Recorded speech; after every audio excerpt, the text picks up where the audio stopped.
कडे येत असल्याची बातमी पूर्वीच जेव्हा मला समजली तेव्हाच माझ्या मनात इच्छा निर्माण झाली की आपणास समोर येऊन आपली कृपा संपादन करून संकटातून मुक्त व्हावे आणि सरफराज व्हावे. परंतु भय आणि कमनशीब यांनी माझे मन वेढून टाकले होते. आपले शुभ आगमन किल्ल्याच्या पायथ्याशी पूर्वीच झालेले आहे. आपण जर परवानगी द्याल तर रात्रीच्या वेळी मोजक्या वेळी लोकांसह मी आपल्या सेवेस हजर होईल आणि माझी इच्छा आपणास निवेदन करेन. आपल्या कृपायुक्त उपदेश मी आपल्या हृदयात साठवून ठेवीन. माझी खात्री आहे की आपल्या कृपेमुळेच माझ्या आशा सफल होतील. परमेश्वराची आणि बादशहाची कृपा झाल्यावर अगदी सामान्य माणूसही मोठेपणास का पोचणार नाही. मी केलेले मोठे मोठे गुन्हे आपण मला माफ करावे. कोणत्याही संकटापासून वडीलपणाने आपण माझे संरक्षण करावे. मी स्वतः आपणास जातीने भेटावयास येण्यास तयार आहे. माझी सर्व दाम दौलत हजरत बादशहाच्या नावाने करण्यासही मी तयार आहे. शरणागती हा क्षण आपल्याला सावधपणे सांभाळला पाहिजे, कारण या वाटाघाटी त्या महालवाड शिवबाच्या आहेत. तो केव्हा फसविल्याचा नेम नाही अशी सिद्धीला मनातून टोचली होती.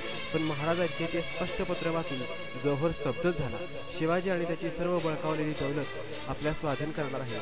आता उरलेच काय बोलायचं. तो खुश झाला. इकडे मात्र महाराजांनी वाटाघाटी चालू ठेवूनच गुप्तपणे त्यांनी तात्काळ निवडक मावळ्यांना घेऊन वेळेतून निसरण्याची तयारी सुरू केली.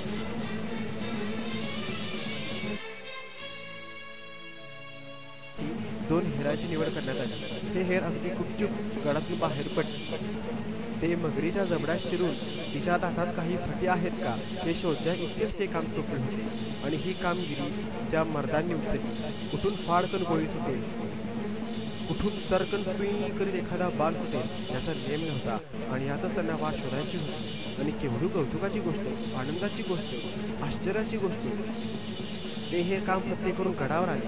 अगदी अचूक नाजूक वाट हेरांनी हेरली, जेथे शत्रूची नजरही नव्हती. महाराजांनाही याची कल्पना दिली. महाराजांना आनंद झाला आणि ठरल्याप्रमाणे महाराजांनी 15-20 धारकरी घेतले व गडाच्या मागील बाजूने रात्रीच्या वेळी वाऱ्या पावसानं राजे गड उतरले सुद्धा.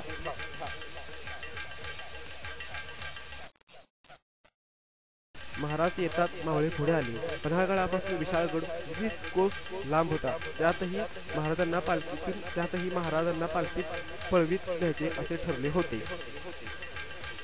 राजांनी सर्व सैन्याला योग्य त्या सूचना दिल्या.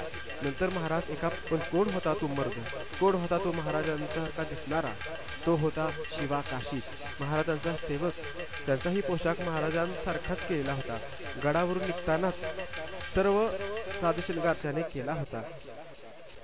या गड्याला दाढीही होती, त्यामुळे तो